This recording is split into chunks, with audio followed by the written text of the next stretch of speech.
Howdy, Ags. Welcome back to another episode of Deep Dive Aggieland. I just want to start off by kind of saying, sorry for being out for so long.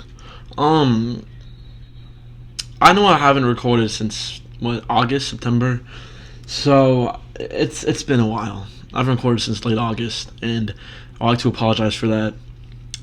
There's really no excuse. There's no reason that I should have been out for this long. I could blame school, but come on. I have 30 minutes. I'm going to try to be better about this because I really do want to put content out there, even if people don't watch, just for my own personal use, for my own personal gain, for my own experience, just to put content out there. So I want to apologize for taking so long to get back out here. I know there's been some people inquiring about that. But we're back, and this season so far, I just kind of want to run through this and kind of run through the expectations and how we've exceeded or not exceeded, and then how we can finish out the season strong. So, I've been talking to my buddy Jordan. Y'all know Jordan Lockhart. If you've watched this before, you're aware of who he is. He was on here, and I was talking to him a little while ago. I think this was right before LSU. He was talking to me and he was like, "Look, Caden, like this is exactly what I was talking to you about. Like, if y'all go back and watch, you can hear everything." And he was like, "Caden, this is what I've been saying. Everything that I've said is coming to fruition." And honestly, I can see it. I see what we're building here. I see what this program is going to be in a couple of years versus what it is now, and I could not be more excited. Now, hey, y'all go cop some Sprite Cranberry. This shit is. I'm not sponsored or anything, but like this stuff is good. All right. I'm going to have a little bit right now. But Jordan's right. I mean, this program, it's forever growing. And for those of y'all who are upset about that loss to South Carolina, trust me, it's hard. It is hard. We have to remember our past couple of seasons and how they've gone. A 10-2 or 9-3 season for Mike Elko this year, that would be exceeding expectations, in all honesty. That would be a good season for us. To say that we haven't been good, I know. That game against South Carolina was rough. I believe it was 25 missed tackles. Marcel Reed had 2 turnovers. I saw A&M play App State in 2022 when we lost at home. South Carolina was the worst football I've ever seen A&M play. And I think the coaches are aware of that. I think we were riding high off a win versus number 9 ranked LSU. We thought we were going to go into South Carolina, get an easy win. And to be honest, South Carolina just wanted it more than we did. That's the truth. At the end of the day, we are a better team than South Carolina. That's the truth. We have more talent than them. But we got outcoached. They wanted it more than we did, and that is why they won. At the end of the day, coaching wins and coaching loses games. But I believe in Mike Elko. What I don't believe in is his coaching staff. I don't believe Klein and Bateman are the answers that we're looking for. Any amateur football watcher can read exactly what Jay Bateman is doing. I wish I was exaggerating when I said that he runs the same defense I ran in JV football in 9th grade. It's cover 2, man coverage, with an occasional linebacker blitz. And our defense has been pretty good this year despite Jay Bateman. I would just personally like to see Elko bring in someone a little better. Someone who could actually, get some better blitzes, better zones. Like, if you look at Georgia's defense, their defense is superb. And honestly, I think we have better players than they do on defense. But we don't have a better coach. Regardless, we got to trust Elko and trust what he's building here. So, I'm going to do that. I'm going to try my best to look on the bright side. But Colin Klein, too, just hasn't impressed me. I mean, we run the ball 30 times a game, no matter if it works or not. And it's kind of frustrating, Like, but let's talk about, the elephant in the room. That's going to be this game right here. This game. is the biggest game in Texas A&M's history, most likely. If we beat Auburn, this game is the biggest game since A&M's joined the SEC. If we beat Auburn, that means A&M versus Texas is going to be a play-in game for the SEC championship game. If we beat Auburn and we beat Texas, we're going to the SEC championship. That's kind of scary because if we do, well, there's no reality where we beat Auburn and beat Texas and don't go to the SEC championship. If we beat both of them, we're going. And if we want to make the playoffs, we have to beat both of them. And that's where it kind of gets iffy. Because if we do beat Texas and we do beat Auburn, we kind of have to win the SEC championship. Because if we don't win the SEC championship, chances are we're not going to make the playoffs. So at this point in the season, every game is kind of a playoff game. Which is honestly really scary if you think about it. Because starting Saturday, every game is a playoff game. And, you know, that sucks, you know. Because if we didn't lose to South Carolina, we'd have a little breathing room. We have no breathing room. We need to go and treat every game like a playoff game. That's how we make the playoffs. And look, I love being optimistic. I would love to be optimistic with y'all, but the truth is, A&M is probably not going to win a natty this year. Barring some just major changes in our play style, we're not going to win the national championship. It's not going to happen.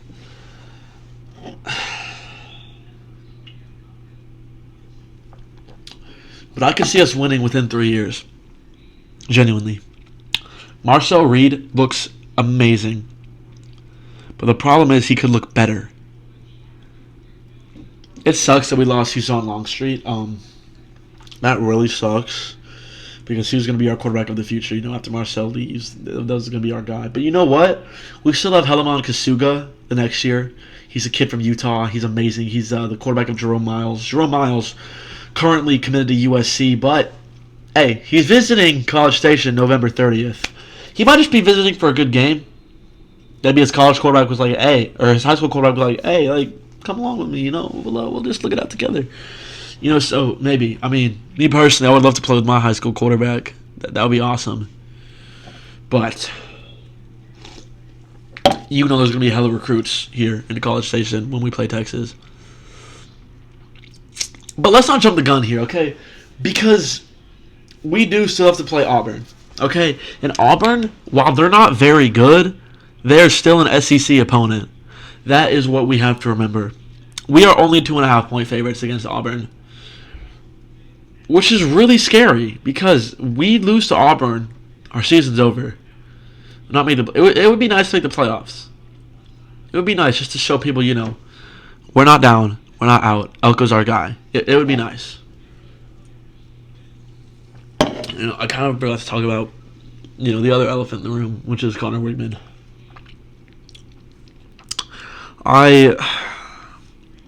It's really sad to see, you know. I hyped Wigman a lot before the season started. He was on a lot of Heisman contender lists. I think he had the 5th or 6th best odds to win the Heisman, like plus 1,500 or something like that. And so it's really sad to see that he not only is not going to win the Heisman, but he's not even starting on his own team anymore. It really sucks because, I mean, some of y'all are diehard Aggies like me, and y'all watched him his freshman year, and he was spectacular. And to see what happened to him now, it's just really unfortunate. And I hate to see it. I know every Aggie hates to see it, you know. Me, I would love to see Wigman get another chance, but we can't. We got to move on. You know, we got to focus on developing Reed at this point because Wigman's done. It sucks because he was supposed to be that guy for A&M, and he's through all the coaching changes. He through that 5-7 season, he stayed with A&M. He stuck with us. When Jimbo got fired, he stuck with us, and so that loyalty, you want to see him succeed so badly, and it's just not going to happen. Not here. He doesn't have a future in College Station anymore, and I hate to say that. I really hope he goes somewhere else and he does good like Haynes King, like Calzada's doing at Incarnate Word. Haynes King, Chase Lane at Georgia Tech. I really want to see him do good things. But Marcel's our quarterback. And we got to focus on developing Reed. And, Reed's put on a little muscle, all right? He's a little skinny. All right, I'm scared he's going to get hurt. But, hey, in Marcel we trust, all right? That's the key to this, So, I just kind of wanted to go over the Auburn game. Our weaknesses, their strengths. Their weaknesses, our strengths. And kind of how we can beat them. And then I will do the same thing for Texas whenever we play them. And then after Texas, I'll do a postseason evaluation just of the entire season. So let's get into it. Let's do our evaluation for Auburn. So Auburn has a really good running back. They have a good offense. Their defense is kind of, they've lost some really winnable games. They should not have lost to Oklahoma, but they did. Offense is their biggest strength and also their biggest weakness. They've got a dog at running back, and they have a lot of dogs at wide receiver, including Cameron Coleman. Some of you know that Cameron Coleman was originally committed to A&M before he flips his commitment to Auburn. Which, Cameron Coleman, if you're watching this, if you want to come back to A&M, we could use a wide receiver one. That's all I'm gonna say.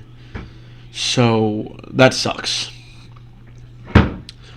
But their quarterback situation is not amazing.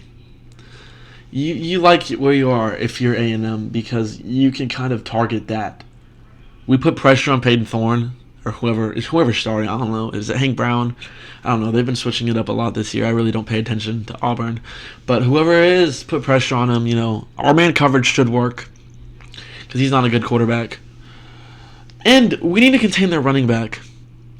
Genuinely, I think a couple weeks ago he had 200 yards, something like that, something crazy. I think he's one of the top leading rushers in the SEC, so that's kind of scary, But genuinely, all we need to do,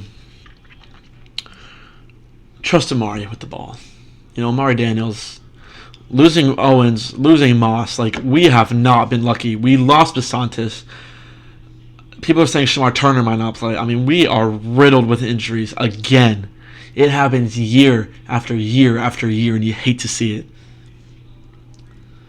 There's a really big skill gap between Daniels and E.J. Smith. So if we lose Daniels, we're really screwed. But in E.J. we trust as well. Hopefully he can pick up the slack. Hopefully he can, help out a little bit. Our identity is running the ball. So genuinely, that's what we have to do well against Auburn. We need to run the ball. We need to run it down their throats early and often. And defensively, we really just need to stop the run game and cover their receivers. The defensive game plan, I think, should be blitzing. It should be blitzing Peyton Thorne. It should be run blitzing the gaps. It should just be dedicated to stopping that backfield. Because Peyton Thorne's not amazing. Cameron Coleman can make some good catches, but Will Lee or B.J. Mays is going to be all over that. All right, they're going to be all over that. And defensively and offensively, we need to focus. We need to work well as a team. And honestly, that's really all I can say about that. That's really all there is to say. There's not really much you can do. Just hope and pray. We really just need to focus because we cannot have the mistakes we had against South Carolina. If we made every tackle we made against South Carolina, they would have been held to under 200 yards of total offense. Most of their offense became after contact. That is unacceptable for us. We cannot allow that to happen again. That is just embarrassing. South Carolina was embarrassing. And they will hold that over our heads for the rest of the time because that is their second win over us in 10 years. Yeah. South Carolina's not a bad team, but they're not a great team either. Okay, I'm going to say that right now. I don't care. They're not a great team. Should it be LSU? Should it be Alabama? Okay. You didn't win the games you should have won. What does that say about you? I'm just saying South Carolina's not as good as they're brought out to be. So that's really embarrassing for us. But we can come back. We can recover against Auburn, and I hope we will. I'm gonna be back next week to kind of provide a Texas update. So we're gonna see what happens with that. But until next time, y'all. Gonna be signing off. It was great talking to y'all. If y'all have any questions, you'll let me know.